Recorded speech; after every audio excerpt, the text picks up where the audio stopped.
დილამშვიდობისა დილის გადაცემა დაბრუნდა პირდაპირ ეთერში. მოგესალმებით კიდევ ერთხელ. წიგნი, რომელიც შემოქმედ ადამიანს დაეხმარება იცოდეს საკუთარი უფლებები და სწორად იმოქმედოს საავტორო უფლებების დარღვევის შემთხვევაში. რა სახის სანქციები შეიძლება დაეკისროს დამრღვეველს? საუბარი ეხება პირველ ქართულ წიგნს საავტორო უფლებების შესახებ ახალ გამოცემას პირველად ჩვენს გადაცემაში გაეცნობით, რისთვისაც ავტორი ზურაბ ბეჟაშვილი და საქართველოს საავტორო უფლებათა ასოციაციის თავმჯდომარე გიგა კობალაძე მოვიწვიეთ. დილამშვიდობის. დილამშვიდობის, დიდი მადლობა, რომ ხართ ჩვენი სტუმრები. ბატონო გიგა, მსგავსი პრეცედენტი პირველია საქართველოში ესეთი წიგნი არ არსებობდა, გვაკლდა ალბათ ძალიან. ანუ რა შანსი საუკეთესო იმისთვის, რომ იცოდე შენი უფლებები. მე ძალიან მიხარია, რომ ეს წიგნი გამოვიდა და კიდევ უფრო მიხარია, რომ ეს წიგნი გამოვიდა ზუკას თაოსნობით, რომელიც თავის დროზე, რომელმაც ჩვენს ასოციაციაში დაიწყო მოღვაწეობა იურისტად, შემდეგ განვითარდა ის კარიერულად და დღეს უკვე ასოცირებული პროფესორია და დაინტერესდა ამ თემით და ზუსტად შექმნა ის ნაშრომი, რომელიც მართლაც რომ დაეხმარება არა მარტო ავტორს, რომელიც საკუთარ უფლებებში გაერკვევა, არამედ რაც მთავარია დაეხმარება გამომყენებელს ავტორო უფლების, რომელმაც არ უნდა დაარღვიოს ავტორო უფლება და რომლისთვისაც საკმაოდ დეტალურად და რაც თავარია მარტივად არის ახსნილი, როგორ შეიძლება გამოიყენოს ეს უფლება, სად შეიძლება მოიპოვოს ნებართვა, ისე რომ ჩაჯდეს კანონის ჩარჩოში და იყოს კანონის წინაშე პირნად. თუ რა რის მიხედვით არის შედგენილი წიგნი, საერთაშორისო გამოცდილება, ქართული, კონკრეტული რაღაც, რაც ჩვენი კანონმდებლობის მიხედვით თუ როგორ? წიგნში მთლიანად გამოყენებულია როგორც საერთაშორისო პრაქტიკა, ასევე ქართული სინამდვილე.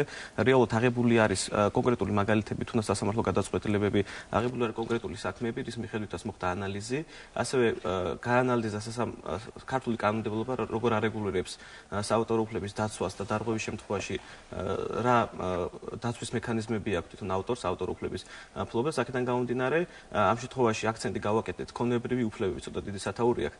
ქონებრივი უფლებების კოლექტიურ საფუძველზე მმართველი ორგანიზაციების როლზე, თუ რა როლს თამაშობს ის საავტორო უფლებათა დაცვის სფეროში და რამდენად ეფექტური არის ავტორისათვის ის, რომ მიმართოს ამ ორგანიზაციას თავის საკუთარი უფლებების დასაცავად. უფლების დაცვა ავტორმა როგორც თვითონ და უფლების დაცვა ავტორმა როგორც თვითონ, ოღონდ გავლით ორგანიზაციის. ესე ორივე ფასში, ასე ვთქვათ, ცალ-ცალკე თავად არის გამოყოფილი პირველი, ანუ გამოყოფილი არის დაცვის მექანიზმები, ანუ რა საფუძვლით შეუძლია ავტორს დაიცვას საკუთარი უფლებები. აქ გამოყოფილი არის თავი, რომელიც განხილული არის რა ბერკეტები აქვს ავტორს, რომ ინდივიდუალურად დაიცვას საკუთარი უფლებები. ამ შემთხვევაში 21 საუკუნის გამოწვევების კვალობაზე ფაქტობრივად შეგვიძლია ვთქვათ, რომ შეუძლებელი არის ავტორმა დამოუკიდებლად განახორციელოს საკუთარი ნაწარმოების ნებისმიერი გამოყენება მთელი საქართველოს მსოფლიოს მასშტაბით და ამ შემთხვევაში ის უძლური რჩება იმ ტექნიკური გამოწვევების წინაშე, რაც დღეს არის თანამედროვე მსოფლიოში, ხოლო რაც შეეხება კოლექტიურ ორგანიზაციას, ამ შემთხვევაში განხილული არის ასევე პლუსები, უპირატესობები, თუ რამდენად ეფექტური არის ამ ორგანიზაციის მეშვეობით საკუთარი უფლებების დაცვა და კონკრეტულად ნაბიჯები არის ასე ვთქვათ განხილული თუ როგორ ახორციელებს ეს ორგანიზაცია ავტორის უფლებების დაცვას. გიგა, აქამდე იყო ძალიან მოშებულები ვიყავით, ვინც ადრას იყენებდა ადამიანმა არიცოდა, არც არავის ქონდა პრეტენზია ავტორსაც და რა თქმა უნდა შესაბამისად მომხმარებელს და გამომყენებელს რა პრეტენზია უნდა ქონოდა. ნელ-ნელა ცნობიერება შეიცვალა, უფრო მეტი საუბარი წამოვიდა ამის თაობაზე, რომ აი დავიცვათ ჩვენი უფლებები. რამდენად აქტიურად მოდიან, რომ თქვათ იგივე რაღაცა გაიგესროთ, აი ვენთ უფლებები ირღვევა და რამდენად აქტიურად ჩაერთნენ იგივე ავტორები და თუ ყოფილა რამე, რომ ვინმე დასჯილა რაღაცა სანქცია განხორციელებულა რაიმეს არასწორი გამოყენების გამო. საბედნიეროდ უნდა ითქვას, რომ ავტორი ძალიან გააქტიურდა და ეს ქვაკუთხედია საავტორო უფლების დაცვაში, თავად ავტორის აქტიურობა. მან უნდა პირველმა გააჟღეროს სიგნალი, რომ დაირღვა საავტორო უფლება. გეთანხმებით იმაშიც, რომ საკმაოდ ცუდი მდგომარეობა იყო საქართველოში ამ მხრივ და სწორედ ცნობიერების დაბალი დონე იყო პირველი გამომწვევი მიზეზი ამისა და სწორედ ეს ამ კუთხით ვეცადეთ ჩვენ შეგვეცვალა მდგომარეობა, იმიტომ რომ გამოწვეული დარღვევები აქედან იყო. გამყენებელი არ ღვევდა არა იმიტომ რომ მას სურდა ხშირ შემთხვევაში დარღვევა, არამედ იმიტომ რომ უბრალოდ არ იცოდა რომ არ ღვევდა. ეს ძირითადი პრობლემა იყო. ეს პრობლემა შეიძლება ითქვას რომ მოხსნილია, გადაჭრილია. ხშირად ეს თვითონ ავტორები, მაგალითად მუსიკალურ სფეროს ინდუსტრიას გულისხმობ, თვითონვე იყენებდნენ, არ ვიცი ხა ნები თუ ნებლიე, ზღოროტა თუ როგორ ხო, ერთმანეთში რა, ერთ წრეში. ეს სწორედ ცნობიერების დაბალი დონის პრობლემაა, იმიტომ რომ არ იცოდნენ მათაც საკუთარი უფლება, როგორ შეიძლებოდა დაეცვათ, როგორ შეიძლება რეალიზება გაეკეთებინათ ამის. ჩვენ შევძელით საბედნიეროდ ის, რომ დღეს ავტორიც არის ძალიან აქტიური და მან უკვე კონკრეტულად იცის რა უფლება აქვს, როგორ შეუძლია დაიცვას, ვის მიმართოს. მაგრამ კიდევ ერთხელ შეგეკითხება, ეს მხოლოდ საუბარია თუ რამე კონკრეტული შედეგი გვაქვს, კონკრეტულ შედეგებშია ეს გამოხატული.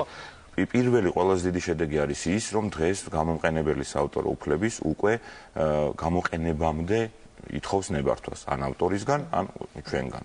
ეს ერთი. მეორე, თუ მაინც არსებობს და არსებობს სამწუხაროდ ბუნებრივია დარღვევები, ავტორი მოგმართავს და ჩვენ ძალიან ბევრი შემთხვევა გვაქვს იმის, რომ დარღვევა ასახულა ერთის მხრივ აღმოფხვრილა, მაგრამ მეორეს მხრივ ასახულა იმაში, რომ კონკრეტულ დამღვრევს დაკისრებია კომპენსაცია. ანუ გადაუხდია კონკრეტული კანონით დადგენილი ჯარიმა.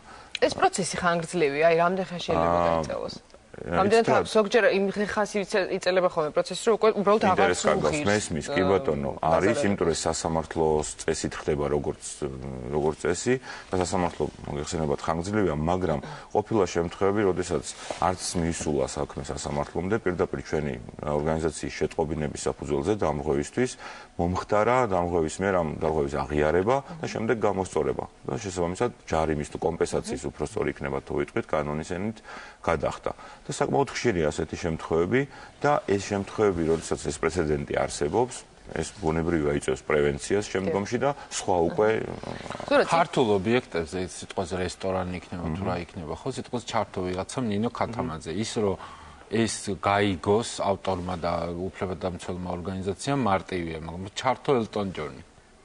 უფრო მარტივია ელტონ ჯონი.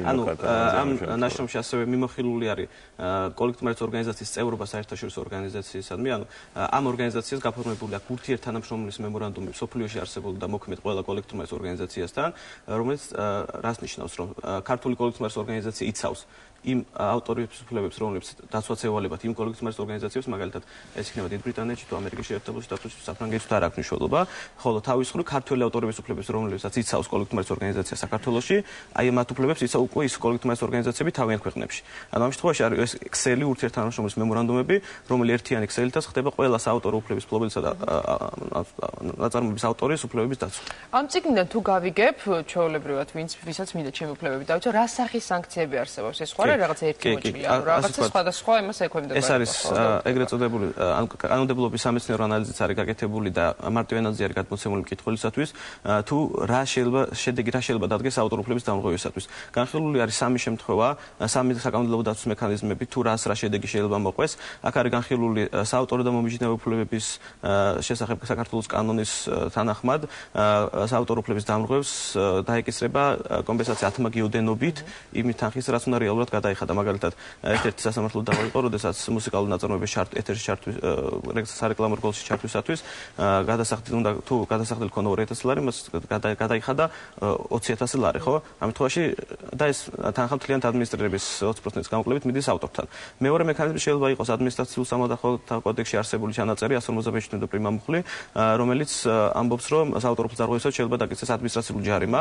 ამ შემთხვევაში ეს ავტორის ინტერესებში შეიძლება ითქვას ნაკლებად შედის რეალურად, იმიტომ რომ ეს ჯარიმა მთლიანად სახელმწიფო ბიუჯეტში მიდის, მაგრამ საქართველოში რეალურად არ არსებობს პრაქტიკა, რომ ამ მუხლის თანახმად ვინმე დაჯერიმებული იყოს. მესამე შეიძლება იყოს სისხლსამართლებრივი დაცვის მექანიზმები, როდესაც სისხლსამართლის კოდექსის 199 მუხლში არის კონტრაფაქციული გამრავლების გამო სისხლსამართლის პასუხისმგებლობა.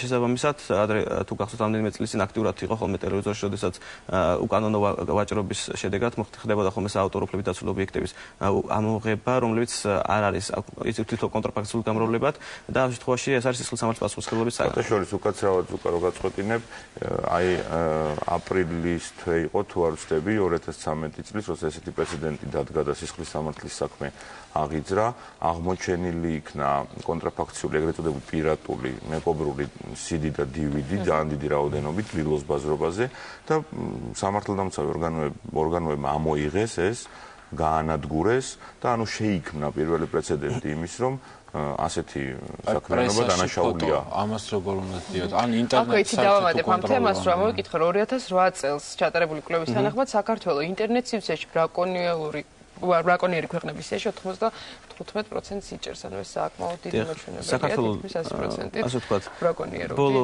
პერიოდის განმავლობაში განსაკუთრებით ითვლებოდა ბრაკონიერულ ქვეყანად, იმიტომ რომ დამეთაღებ ალბათ, რომ არც ერთ ქართველ საქართველოს მოსახლეობას, რომელსაც დასჭიროებია საავტორო დაცულების გამოყენება, ამის არანაირ თან ხარ გადაუხდე, მაგრამ რომ ინტერნეტში არის ყველაფერი ხელმისაწვდომი.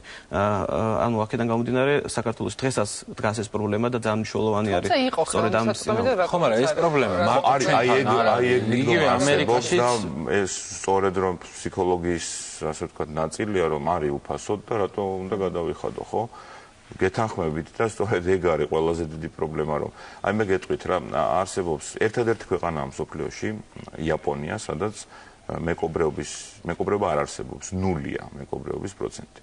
ამერიკის შეერთებული შტატებშიც კი, სადაც საკმაოდ განვითარებულია საავტორო უფლებების დაცვა, 20%-ს აღწევს აი ამ ინტერნეტ სივრცის მეკობრული დონე.